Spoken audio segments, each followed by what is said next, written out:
ามน้องสลีว่าความรู้สึกจังไดที่ได้ทางได้พอเพิ่นมาเกินว่ามาอยู่นำใ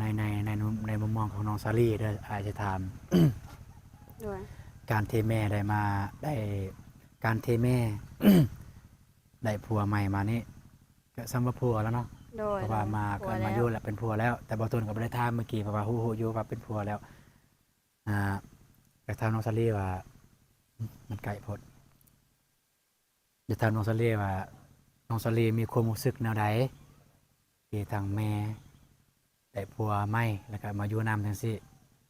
น้องสลีรู้สึกจังไดไปรู้สึกจากใจแล้วติดตอบเลยว่าเป็นหยัง โดยแต่ก่อนก็บ่อยากให้แม่มีบอกง่ายๆแต่ว่ามาฮอดมื้อนี้ก็ดีใจนำเด้อ ถ้าแม่แบบชีวิตแม่แบบนี้แบบแม่ต้องการแบบนี้ก็ให้แม่แบบนี้ เพราะว่าก็รู้สึกดีใจว่าก็ดีอยู่ว่ามีคนมาดูแลน้องบ่ช่วยเวียกไอ้นี่ไอ้นั่นน่ะ เลยแล้วเพิ่นมาอยู่นี่จากทิศแล้วทิศปลายเนาะ โดย มได้พาเพิ่นไปเฮ็ดหยังแหน่ จะแม่พาไปเก็บกาแฟไปเสียหญ้า เก็บกาแฟรับจ้างบ่ล่ะพวกน้องเอง ไปรับจ้าง อืมก็มาแต่จังซั่นแหล้วก็ดีคือกันแหล้วน้องเสลียเอ้ยคือน้องก็เกินว่าก็อย่าเกินว่าอย่ามีอคติอย่าฝ่ามีอคติอันนั้นคืออ้ายเว้าหั่นแหละ โดย อย่าฝ่ามีอคติว่าเอ้ยคนนี้บ่แม่นพ่อเฮาบ่ควรนับถือด้วยความว่าเฮายังบ่ทันได้ฮู้เด้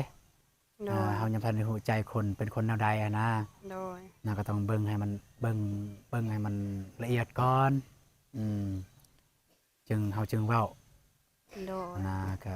ทุกการตัดสินใจก็เคารพซึ่งกันและกัน แต่ว่าก็เบิ่งอันใดควรเว้าอันใดควรบ่เว้า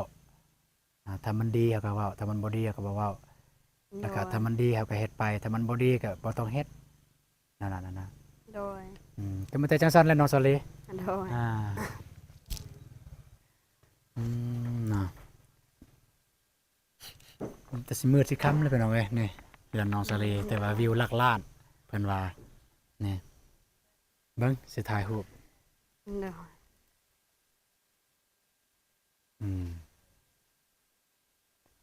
วิวหลักล้าน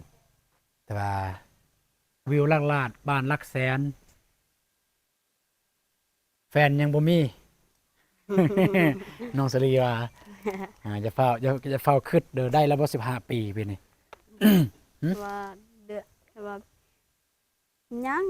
14ต่อเดือน3ว่า น้องเกิดเดือนใด เดือน3เดือน3วันที่ ที่13เดือน3วันที่13โอ้คันอายบ่เซาเฮ็ด YouTube จะได้ซื้อเค้กมาให้ โดย กันบ่ได้พี่บ่ได้ฆ่ามาบ่ได้เหยียบอายบ่ได้ตายจากน้องบ่ได้ตายจาก โดย สิได้เป่าเค้ก ถ้าตายจากก็คอยว่ากันพ้นศาสนาถ้ามีจริงถ้าบ่มีจริงก็ปล่อยเป็นเรื่องของวาสนา